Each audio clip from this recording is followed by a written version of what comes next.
તો સાંજના વાગી ગયા છે 5 અને જોઈ શકો છો તમે આપણે અત્યારે પહોંચી ગયા છીએ રુદ્રપ્રયાગ. આ નીચે ઉતરીને જવાનું છે રુદ્રપ્રયાગ, પણ આપણે આગળ ઓખીમઠ જવાનું છે એટલે લેટ થાય છે, એટલે આપણે રુદ્રપ્રયાગનો આખો સીન અહીં ઉપરથી લઈને તમને લોકોને મેં બતાવી દીધો છે. તો જુઓ કેટલો બ્યુટીફુલ નજારો છે. અહીંયા પણ બે નદીના સંગમ ભેગા થાય છે, જોઈ લ્યો. અને જોઈ શકો છો બે નદી ભેગી થાય છે, એમાં છે એક મંદાકિની નદી અને એક છે અલકનંદા નદી. બે અહીંયા ભેગી થાય છે અને મેં આગળના બ્લોગમાં બતાવ્યું એમાં દેવપ્રયાગ હતું, એમાં અલકનંદા નદી અને ભાગીરથી નદી એ બે ભેગી થાય છે. તો અહીંયા પણ બે નદીનો સંગમ ભેગો થાય છે ને ત્યાં પણ બે નદીનો સંગમ ભેગો થાય. અને આ છે નાઇટનો વ્યૂ, જે ઓખીમઠનો વ્યૂ છે, જોરદાર. ઉપરથી અમે ઉપર ગયા હતા 10,000 ફૂટ ઉપર છે અને ઠંડીની તો વાત જ પૂછોમાં. એટલે હું તો છે ને જલ્દી આટલો સીન લઈને સૂઈ ગઈ છું. આગળનો વ્લોગ મારા પપ્પા કન્ટિન્યુ કરે છે, કેમ કે મને એટલી ઠંડી લાગી ગઈ હતી કે હું તો 2 બ્લેન્કેટ ઓઢીને સૂઈ જ ગઈ. અને અમે 8:30 વાગ્યામાં સૂઈ ગયા. વિચાર કરો, અમે એટલું જલ્દી જમી લીધું અને એ હોટલમાં જમી લીધું, હું બહાર પણ નથી ગઈ. અને પપ્પાને કીધું કે તમે મારો વ્લોગ કન્ટિન્યુ કરી દેજો પપ્પા, કેમ કે આજની ઠંડી મારાથી સહન થાય એમ જ નથી. એટલા વેધરનું અલગ જ વાત છે. ઓખીમઠની તો વાત જ અલગ છે કાંઈક. હાલો ગાઈસ, આજે ઠંડને કારણે બ્લોગર શિવાની 2 ધાબળા ઓઢી અને વેલી પોઢી ગઈ છે. તેમની સાથે તમામ મેમ્બર પણ 2 ધાબળા ઓઢી અને સૂઈ ગયા છે. તેનું કારણ કે આપણા જે ગુજરાતનું ટેમ્પરેચર હોય છે તેના કરતાં અહીંનું ટેમ્પરેચર માઇનસ જેવું છે. તો કોઈ આજે જમવા માટે પણ બહાર નીકળતું નથી અને વહેલા સૂઈ ગયા છે. તો હવે નેક્સ્ટ મોર્નિંગમાં નવો વિડીયો જોવા મળશે. ગુડ મોર્નિંગ ગાઈસ, અને મારા બધા જ ફોલોવર્સને હર હર મહાદેવ. તો જોઈ શકો છો આ પર્વતો, ઠંડા ઠંડા બરફના બર્ફીલા પર્વતો, કેટલો મસ્ત નજારો છે. અને આ મેં મારી બાલ્કનીમાંથી કેપ્ચર કર્યો છે. અને ઠંડીની તો વાત જ પૂછોમાં. હું અત્યારે હમણાં રેડી થઈ અને તમને બતાવીશ કે મેં એક બ્લેન્કેટ વેર કરેલી ને સાથે જ રાખ્યો છે. અને જો આ ઉપરથી આખો રાતનો નજારો પણ મેં તમને બતાવ્યો અને આ સવારનો. અને મને તો અહીંયા કૈલાસ પર્વત જેવા મહાદેવનો પર્વત જ લાગતો હોય ને એવું લાગે છે. જો પાછળ કેવા સરસ હિમ પર્વતો છે. કોઠીમન મંદિરે પણ અત્યારે એટલી ઠંડી છે, મને બહુ ઠંડી લાગે છે, એટલે મેં તો તૈયાર થઈને બ્લેન્કેટ ઓઢી લીધો છે. અને અહીંનું વેધર તો એટલું ઠંડુ, અત્યારે એપ્રિલ છે તો એટલી ઠંડી લાગે છે. હું રાતે એકેય વાર ઉઠી નથી, એટલી ઠંડી લાગતી હતી.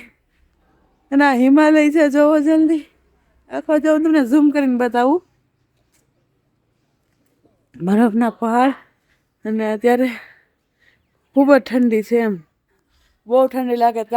કાજુ નથી લાગતી, કાજુને બિલકુલ ઠંડી નથી લાગતી, કેમ કે એ પહેલેથી જ એને ટ્રેન્ડ છે એટલી. અને મને તો જરી ગમતી હોય તો એ ઠંડી લાગે છે. નકશું જો નાની એ રે બહુ જ ઠંડી લાગે, પણ વાતાવરણ જોરદાર છે. બરફોના પહાડ એટલે વાત જ પૂછવામાં. મમ્મી આમ હાલજો, ગાડી આવે. એ ઠંડી વાદીઓમાં અમે હાલ્યા જઈએ છીએ, પણ મને બહુ જ ઠંડી લાગે, હું ન સહન કરી શકું. એટલે હું ક્યારે ઠંડા પ્લેસમાં ફરવા નથી જતી. આ અમારો પ્લાન નહોતો, પણ અચાનક પ્લાન થઈ ગયો. કે છે ને ભગવાન આપણને બોલાવતા હોય ત્યારે આપણો પ્લાન બને. અમારો અહીંયા કોઈ પ્લાન નહોતો આવવાનો કોઠીમનમાં, કેમ કે અહીંયા અત્યારે 19 તારીખે ચાલુ થાય છે કેદારનાથની યાત્રા. એટલે અત્યારે પાલખી અહીંયા છે કેદારનાથ ભગવાનની. તો અમારો દર્શન કરવાનો વારો આવી ગયો. શ્વાસે એટલે થોડે કેમ કે ઠંડી લાગે, હાથ ધ્રુજે છે મારો ફૂલ એટલે ફૂલ. પણ આ બરફ જોવાની જે નજારો જોવાની મજા છે એ કંઈક વાત જ અલગ છે.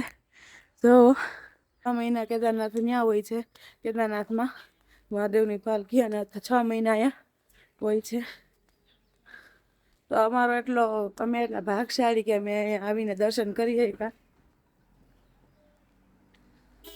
અને નસીબવાળાને થાય દર્શન.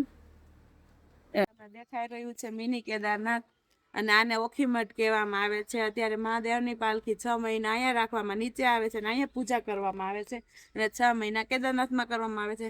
અને મારી પાછળ તમને માઉન્ટેન્સ દેખાશે, બરફનો પહાડ. જુઓ કેટલો સરસ પહાડ છે, જોરદાર વ્યૂ છે. અને અહીંયા બહુ મજા આવે છે. અમે સ્પેશિયલ આ જગ્યાએ આવ્યા અને ઠંડી તો એટલી વાત જ પૂછો. મેં તમને કીધું મારા આગળના વ્લોગમાં વાયલી આવું છું. મેં બ્લેન્કેટ ઉઠ્યો છે પણ મારે વ્લોગ બનાવો હતો એટલે મેં બ્લેન્કેટ કાઢી નાખ્યું. પણ ગાઈસ બહુ ઠંડી છે, બહુ એટલે બહુ. મારે કીધું સહન ન થાય એટલી. એટલે આ કાંઈ પ્લાન નહોતો અમારો, પણ પ્લાન બની ગયો અને અમે આવી ગયા અને અમારા મહાદેવના દર્શન થઈ જશે. એટલા ભાગ્યશાળી કે અમારે કેદારનાથની પહેલાં અહીંયા દર્શન થઈ જાય છે. અને મને તો બહુ જ એમાં નજારો ઓખી માટે એકવાર જરૂરથી ગાઈશ તમે. તો તમને હું બતાવવા માંગુ છું એક વનસ્પતિ જે અહીંયા બહુ જ જોવા મળે છે બધી જગ્યાએ. આ છે બિચ્છુ વનસ્પતિ, બિચ્છુ કા પૌધા यहाँ કે છે બધા એને. અને આ વનસ્પતિને અડવાથી એકદમ શરીરમાં ખુજલી થાય છે. એટલે આ પહેલાં તો બધા મસ્તી કરવા માટે આ વનસ્પતિનો ઉપયોગ કરતા, પણ રિયલીમાં તો ન કરે. બિચારા પરેશાન થઈ જાય જો કોઈને ખુજલી થાય તો. અમારી સાથે જે કેબ ડ્રાઈવર અમારી યારે છે એ ભાઈ એમ કહેતા હતા કે અમારા મા બાપ અમે જ્યારે સ્કૂલે ન જતા ને ત્યારે અમને છે ને આ વનસ્પતિથી ને અડાડ દેતા, એટલે અમે સ્કૂલે વયા જ જતા એમ. તો કેવું કહેવાય એમ, આ જો આ વનસ્પતિ આવું થઈ શકે આમાંથી એમ. તો અત્યારે મહાદેવની પૂજા કરવા માટે એની થાળી લઈ લીધી છે તૈયાર એકદમ. અને આમાં બધી જ વસ્તુ આવી ગઈ છે મહાદેવની પૂજા કરવાની. તો ચાલો આપણે મહાદેવની પૂજા કરીશું.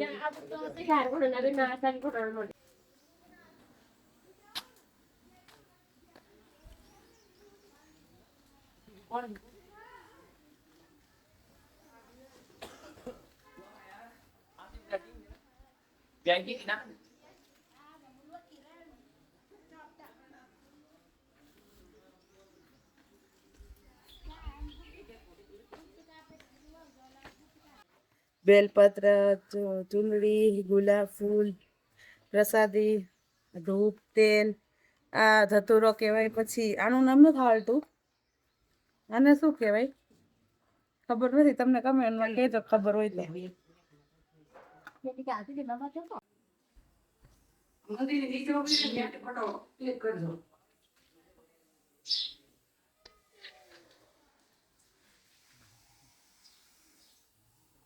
તમે મારી પાછળ જોઈ શકો છો અત્યારે અહીંયા હું આવી ગઈ છું મિની કેદારનાથ. તમને યાદ આવી જશે કેદારનાથ, આ મિની કેદારનાથ છે. અત્યારે અહીંયા મહાદેવની પાછું છે ને અત્યારે આપણે પૂજા કરવાની છે મહાદેવની. જો મંદિરનો વ્યૂ આખો જોઈ શકો છો તમે. કેદારનાથ છે, આપણને એમ લાગે કે આપણે કેદારનાથ ગયા છીએ. ગાઈસ તો હું તમને એક વાત કહેવા માંગુ છું કે કેદારનાથમાં ભાઈ બીજના દિવાળીના બીજા દિવસે દર્શન બંધ કરી દેવામાં આવે છે અને અક્ષય તૃતીયા સુધી મહાદેવની પાલખી અહીંયા રાખવામાં આવે છે. તો તમે અહીંયા ઓખી મઠમાં દર્શન નિરાતે કરી શકો છો, હાથ જોડી કરી શકો છો અને એકદમ શાંતિથી દર્શન અહીંયા થઈ શકે છે. તો એકવાર તમે અહીંયા ઓખી મઠ પણ તમે જોઈ શકો છો. આ મંદિરમાં જો અહીંયા ખૂણા પાછળના ખૂણામાં ઊભી છું ને ત્યાંથી તમને માઉન્ટેનના પર્વત દેખાય છે, બર્ફીલા પર્વત, બરફના ઢગલા. જાણે એમ લાગે કે આમ ધૂળની જેમ બરફના ઢગલા છે અને એટલું જોરદાર વાતાવરણ છે. આખો નજારો કદાચ લકી કહેવાય ખુદ કે હું આટલું જોરદાર નેચર ભર્યું વાતાવરણ અત્યારે જોઈ શકું છું. અને અહીંયા હજી એટલી ઠંડી છે હો ગાઈસ. હજી અત્યારે 8 સાડા 8 થયા છે પણ ઠંડીનો માહોલ તો હજી એટલો જ છે. તો તમે આવો ત્યારે ગરમ કપડાં સાથે લઈને આવજો, પણ જરૂરથી એકવાર અહીંયા ઓખી મઠમાં દર્શન કરવા માટે આવજો જ ગાઈસ. તો તમે જોવો આ પાછળ આવડા રોડ રસ્તા જોવો ખાલી. આ ઉપર હું મંદિરના ખૂણેથી ઊભી છું, પણ આ જે નજારો છે ને એ જોઈ લ્યો. શું નજારો છે, આંખમાં કેપ્ચર કરી લેવાનું મન થાય. અને આ નીચે જોવો ખાલી. અમે આવ્યા ને આખા રોડે આવી રીતે રાઉન્ડ બાય રાઉન્ડ અમે પર્વત કોતરીને આવ્યા હોય ને એવું લાગે કે પર્વત આખા ચડી ઉતરીને આવ્યા. ને બરફ જોવો ખાલી કેટલા સરસ છે, દેખાય છે તમને? જોઈ શકો છો આખું આ મેં લઉં છું, કેપ્ચર કરું છું આખો વિડીયો. તમે જોઈ શકો છો બરફ અમારી હોટલમાં પણ દેખાય છે. અમે જ્યાં હોટલમાં સ્ટે કર્યો છે તે હોટલમાં પણ દેખાય છે. હોટલમાં પણ આ જ વ્યૂ આવે છે સેમ. તો તમને હમણાં હું જઈને મારી હોટલનો વ્યૂ પણ કરાવીશ અને મારી હોટલ પણ બતાવીશ કે જોરદાર 1500 રૂપિયામાં હોટલ આટલી રિઝનેબલ અફોર્ડેબલ પ્રાઇસમાં મળે તે સારું કહેવાય એમ કે અત્યારે હમણાં 5 દિવસ પછી 19 તારીખે કેદારનાથની યાત્રા ચાલુ થાય છે. તો પછી તો પ્રાઇસ વધી જશે, પણ એ પહેલાં મારું કહેવાનું એમ છે કે તમને મળી જાય એમ. અને આખો વ્યૂ હું તમને મારી હોટલનો ટૂરનો આખો વ્યૂ પણ કરાવીશ કે કેવો લાગે કે કઈ રીતે છે એ પણ. અને બહુ અહીંયા ઠંડી બહુ છે. મને એપ્રિલમાં ઠંડી હોવી એ બહુ મોટી વાત છે અહીંયા. પણ અહીંયા 12 માસ મને લાગે છે એવું ઠંડી રહેશે જ. અને અહીંયા તમને પંચ કેદારનાથ લિંગના દર્શન થઈ જાય છે 5 મધમેશ્વર, કલ્પેશ્વર, રુદ્રનાથ, કેદારનાથ અને એક ભૂલાઈ ગયું છે. એક તમને યાદ હોય તો મને કેજો. 5 કેદારનાથના લિંગના દર્શન તમને અહીંયા થઈ જશે ગાઈસ. તો જોઈ શકો છો. હેલો ગાઈસ, અમે હું મેગી ખાઉં છું. ઠંડી ઠંડી ને બધા ઠંડી ઠંડી ખાય. મજા આવે. બહુ મજા આવે. તો ગાઈસ તમે જોઈ શકો છો મંદિરેથી જઈને આવ્યા અને મેં અહીંયા પૂજાની થાળી અહીંથી લીધી હતી અને અમે અહીંયા નાસ્તો કર્યો હતો. નાસ્તો સરસ મળે છે, ગરમા ગરમ નાસ્તો મળે છે.